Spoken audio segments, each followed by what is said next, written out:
Assalamualaikum, kami dari kelompok bertemakan KKN akan mempresentasikan hasil diskusi kami dengan judul makalah yaitu Optimalisasi KKN melalui edukasi terhadap masyarakat terkait skandal BUMN. Nah, saya akan menjelaskan latar belakang masalahnya. Nah, seperti yang kita ketahui, KKN itu kan bukan merupakan sesuatu yang asing lagi di tengah kita kan, mengingat praktik korupsi kolusi nepotisme itu merupakan sesuatu yang terus terjadi dari masa ke masa. Bahkan udah ada dari era Orde Lama, Orde Baru, Reformasi. Nah, seperti itu. Nah, kenapa kita memilih topiknya skandal BUMN?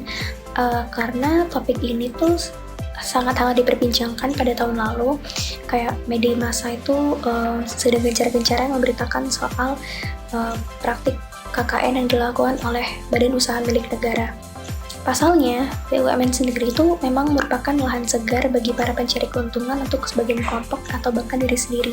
Nah, hal seperti ini tuh yang akhirnya menjadi persoalan yang dapat mengganggu kepentingan dan bisa menjatuhkan integritas BUMN, sehingga Menteri BUMN kita, Erick Thohir, itu membuat keputusan dengan menindaklanjuti para petinggi BUMN yang diduga-duga melakukan praktik KKN. Mengingat KKN itu merupakan sesuatu yang harus diberantas karena termasuk perbuatan yang sangat merugikan sistem negara kita, bahkan bisa merugikan kita sebagai rakyat sipil. Nah, kami sebagai peneliti ingin menciptakan sebuah inovasi seperti memberikan edukasi dengan melakukan penguatan budaya anti korupsi kepada masyarakat kalangan pelajar SMP, dengan harapan bisa meminimalisir para pelaku KKN di Indonesia. Nah, kenapa memberikan edukasi? Karena masyarakat kita tuh masih banyak yang menolerir perilaku korupsi, khususnya misalnya gini, hasil korupsi yang dilakukan oleh para koruptor itu bisa dijadikan alibi oleh mereka untuk membantu atau melakukan kegiatan-kegiatan sosial yang kedoknya itu maksudnya seolah-olah itu ingin menghapus dosa-dosa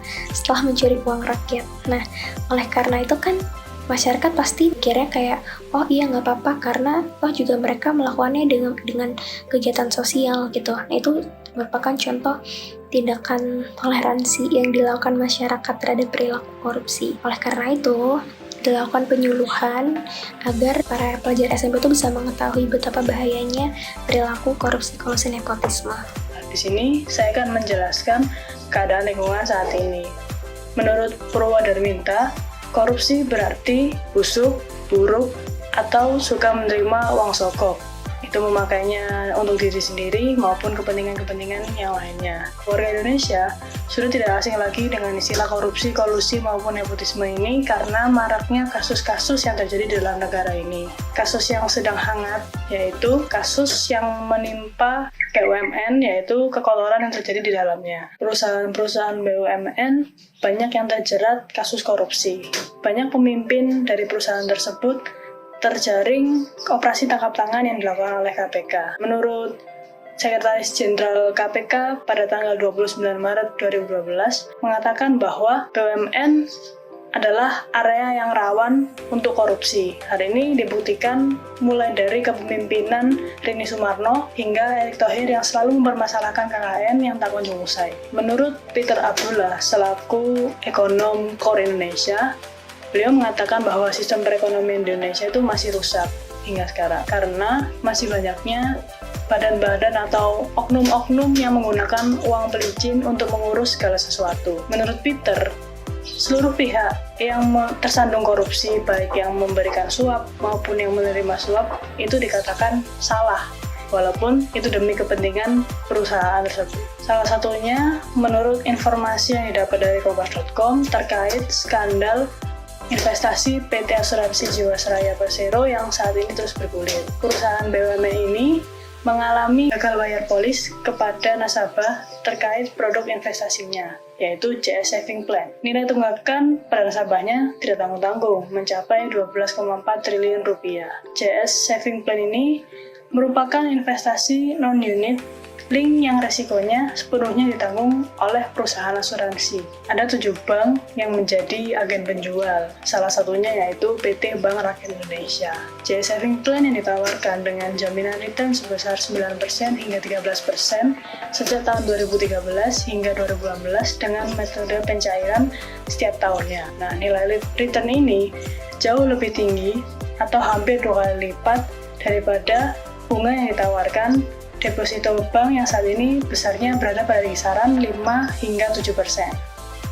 Seperti yang diinformasikan oleh Kompasiana.com, dampak KKN bagi masyarakat Indonesia diantaranya fasilitas penunjang usaha tak terbangun, harga di pasaran kian mahal, tidak adanya etika sosial politik, peraturan dan perundang-undangan menjadi tidak efektif, menimbulkan ketimpangan sosial budaya, hilangnya kepercayaan masyarakat terhadap lembaga negara.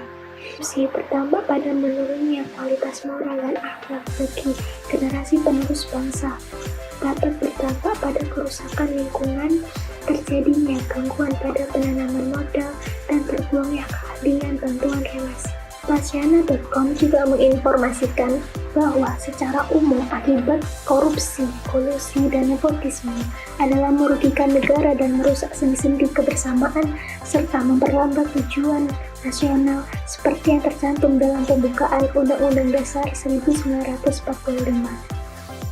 Jadi di sini saya akan membahas tentang solusi yang pernah ditawarkan dan keadaan yang dapat direalisasikan. Yang pertama yaitu transparansi. Transparansi yakni adanya kebijakan terbuka bagi pengawasan. Sedangkan yang dimaksud dengan informasi adalah informasi mengenai setiap aspek kebijakan pemerintah yang dapat dijangkau oleh publik. Keterbukaan informasi diharapkan akan menghasilkan persaingan politik yang sehat, toleran, dan kebijakan dibuat berdasarkan pada referensi publik. Jadi pemerintah harus bisa menyajikan informasi yang terbuka bagi rakyatnya agar tidak menimbulkan kesalahpahaman. Yang kedua adalah menegakkan prinsip rule of law dengan cara meningkatkan pemberdayaan perangkat-perangkat pendukung dalam pencegahan korupsi. Langkah-langkah prioritas ditujukan pada peningkatan kesadaran dan partisipasi masyarakat serta penyempurnaan materi hukum pendukung. Lalu yang ketiga adalah adanya ketentuan untuk mengumumkan keputusan yang telah memperoleh kekuatan hukum tetap atas kasus korupsi melalui media massa. Ketentuan ini selain untuk memberikan informasi kepada publik juga sekaligus sebagai sanksi moral kepada pelaku tindak pidana korupsi. Selain itu, perlu juga ditambah sanksi pencabutan hak kepada terdakwa kasus korupsi. Hal ini sangat penting untuk memberikan pembelajaran bahwa pengemban jabatan publik adalah pribadi yang bermoral dan berintegritas tinggi. Yang terakhir adalah SDM penegak hukum harus berasal dari orang-orang pilihan dan mempunyai integritas tinggi serta tujuan yang sama, yaitu murni memberantas KKN dalam negeri ini. Jika penegak hukum berasal dari orang-orang yang kemungkinan dapat melakukan KKN, maka persoalan tidak akan kunjung selesai. Jadi, pihak yang terlibat yang pertama yaitu adalah masyarakat, karena masyarakat berperan penting dalam pelaksanaan edukasi ini dengan cara memberikan kontribusi dan dukungan penuh. Kemudian yang kedua ada pelajar. Pelajar berperan sebagai penggagas atau pemberi solusi dalam memecahkan masalah yang terjadi. Kemudian metode pelaksanaannya yaitu kami membuat penyuluhan pada pelajar SMP mengenai KKN tersebut. Penyuluhan tersebut berisi paparan atau penjelasan mengenai bahayanya KKN itu sendiri. Serta pada penyuluhan tersebut kami membuat sebuah permainan yang bertujuan untuk meningkatkan pengetahuan tentang KKN. Yang selanjutnya yaitu cara permainan. Nah, di sini kita sudah menyiapkan sebuah permainan tentang kotak pos, di mana yang kita tahu permainan kotak pos itu jika seseorang yang terakhir terkena tepuk, maka ia harus memilih sebuah kata. Nah, di sini kita bermain kotak pos KKN, di mana di kotak pos KKN ini jika seseorang terkena tepuk terakhir, maka ia harus menjawab pertanyaan dari kita tentang KKN. Contoh pertanyaannya yaitu, apa dampak signifikan dari KKN? Kedua yaitu, bagaimana pendapatmu tentang KKN? Tiga yaitu, sebagai generasi muda, apa yang bisa kalian lakukan untuk memberantas KKN. Yang terakhir yaitu kesimpulan terkait dengan praktik KKN yang marak terjadi di Indonesia saat ini bukanlah sesuatu hal yang tabu untuk kita bicarakan, melihat dari tindakannya yang terus-menerus terjadi tak kunjung usai, sehingga membuat kami memiliki sebuah ide untuk melakukan sebuah penyuluhan atau edukasi untuk masyarakat supaya masyarakat sadar bahwa praktik KKN itu merupakan suatu praktik yang salah. Selain itu juga kita ingin agar para penerus bangsa tidak terjerumus ke arah yang salah, sehingga bangsa ini bisa menjadi bangsa yang bebas dari praktik KKN.